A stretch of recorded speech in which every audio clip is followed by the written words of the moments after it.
اے اولاد یعقوب، یاد کرو میرا وہ احسان جو میں نے تم پر کیا، اور یہ کہ میں نے فضیلت دی تھی تمہیں سارے جہان والوں پر۔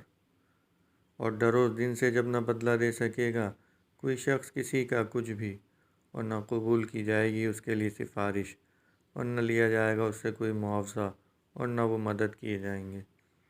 اور یاد کرو جب نجات بخشی ہم نے تمہیں فرعونیوں سے، جو پہنچاتے تھے تمہیں سخت عذاب، یعنی ذبح کرتے تھے تمہارے بیٹوں کو اور زندہ رہنے دیتے تھے تمہاری عورتوں بیٹیوں کو، اور اس میں بڑی بھاری آزمائش تھی تمہارے رب کی طرف سے۔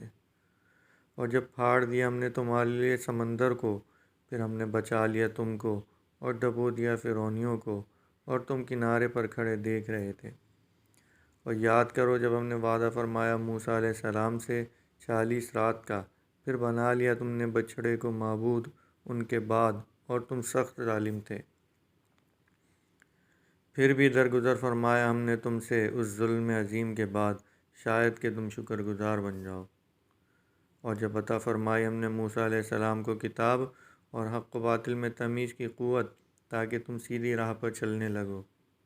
اور یاد کرو جب کہا موسیٰ علیہ السلام نے اپنی قوم سے، اے میری قوم، بے شک تم نے ظلم ڈھایا اپنے آپ پر بچھڑے کو خدا بنا کر، بس چاہیے کہ توبہ کرو اپنے خالق کے حضور، سو قتل کرو اپنوں کو جنہوں نے شرک کیا، یہ بہتر ہے تمہارے لیے تمہارے خالق کے نزدیک۔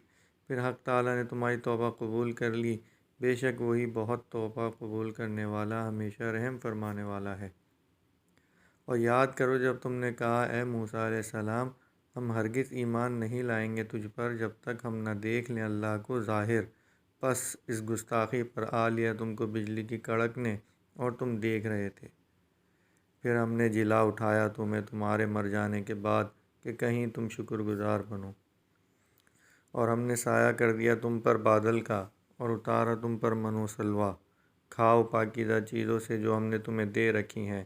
اور انہوں نے ہم پر کوئی زیادتی نہیں کی، بلکہ وہ اپنی ہی جانوں پر زیادتی کرتے رہتے تھے۔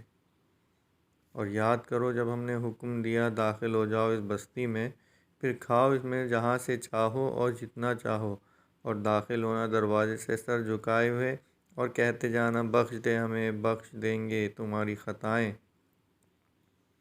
اور ہم زیادہ دیتے ہیں نیکوکاروں کو۔ پس بدل ڈالا ان ظالموں نے اور بات سے جو کہا گیا تھا انہیں، تو ہم نے اتارا ان ستم پیشہ لوگوں پر عذاب آسمان سے، بوجہ اس کے کہ وہ نافرمانی کرتے تھے۔